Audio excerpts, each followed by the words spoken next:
I've had to wait a while to get up here, and going fifth is puts a bit of pressure on. But fortunately for me, Mike is my best friend, and I've spent a lot of time with him, so I've become quite accustomed to sitting in the Prince of Wales for about 40 minutes every lunchtime waiting for him to turn up. Having spent approximately 50% of my free time over the last 7 years waiting for him, I'm ready for this moment, so it's okay. On the sort of time theme, the good thing about Mike is he's really helped me to write this speech.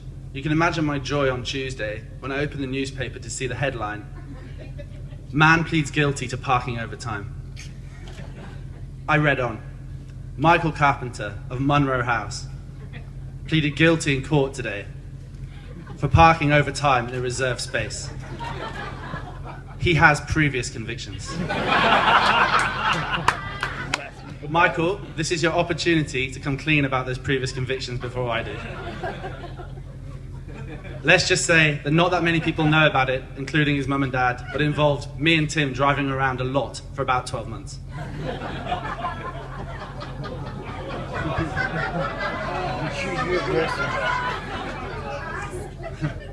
Turning back time, I first met Mike at a house party in Midhurst. About 20 minutes later, he told me he loved me.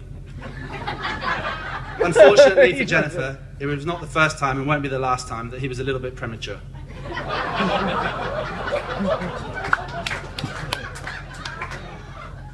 Over the next couple of years, though, we did form our bond, and his declaration of love would prove to be correct. A lot of this was based around our co-management of the PwC football team. Now, I say co-management, what I really mean is I did all the jobs, and Mike picked himself up front. But it really was a dream to manage, so long as I didn't mind him turning up late, turning up drunk, and generally doing whatever he wanted on the pitch. Anybody who's ever played with him can attest to those facts. As Paddy's alluded to, he is a well-known hard man feared throughout the business league. Nobody has ever pulled out of tackles or protected their silver locks from headers quite like him. One particular story which springs to mind about Mike's lack of organisation and commitment to the football team springs to when we lived together. I walked downstairs and he was passed out on the sofa in the clothes he'd worn the night before. He opened one of his legendary bloodshot eyes and stared straight at me and said in no uncertain terms that he wasn't playing. I picked him up, carried him to the car, drove him to the local gym and threw him in the sauna with a banana and a Lucozade. The banana never came back. And 20 minutes later, Mike was on the pitch. This would be a great story if he'd heroically scored a hat-trick, but 15 minutes in, he faked a hamstring injury and came off for a cigarette.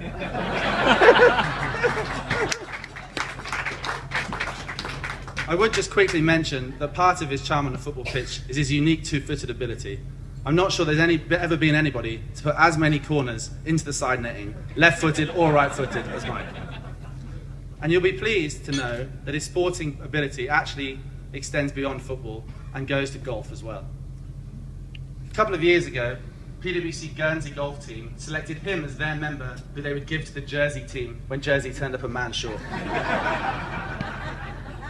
Mike being Mike, this was the one time he decided to dig in and actually play well and win a point. So his net contribution over 10 years association with PwC Golf is -1. But don't worry, because me, Paddy and Tim went to Madrid with 21 other lunatics and we think we have found Mike's calling. He's enthusiastic, extremely flexible and a definite exhibitionist. Jen, I think you found yourself a cheerleader.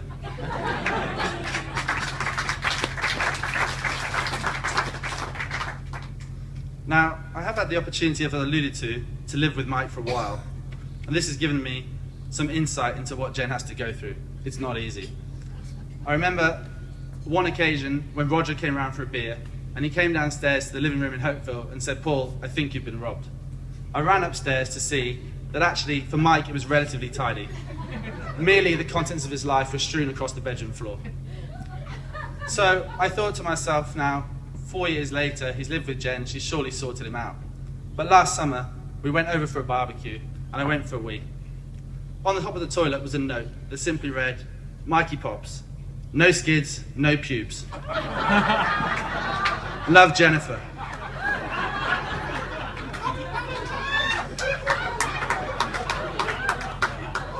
I assume that she was asking him to clean up after himself. Oh my god! As Gordon's alluded to, there's been an awful lot of DIY going on at Mike and Jen's house, which has led to the sort of drilling and banging you would normally associate with a honeymoon. But the bathroom had to be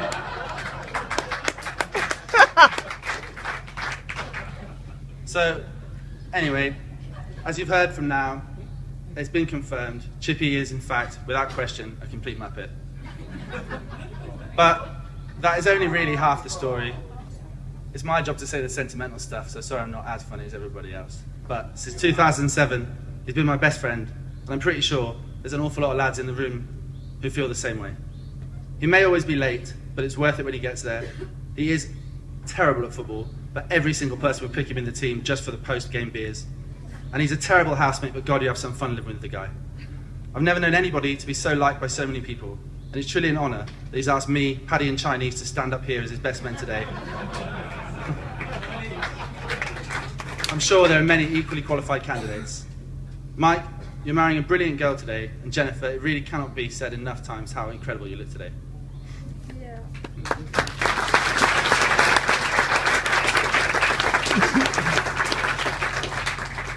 My only advice to you both is to keep doing what you're doing, because whatever it is, it clearly works. I'm certain that ahead of you lies a wonderful future. Today's the party to mark the start of the rest of your life, and I speak for everybody here when I say how happy we are to be with you, to send you on your way. So without further ado, can I ask you all please to be upstanding and raise your glasses one last time to Mike and Jen, the bride and groom. Cheers, mate. Nice to see you. Let's get drunk. Hey!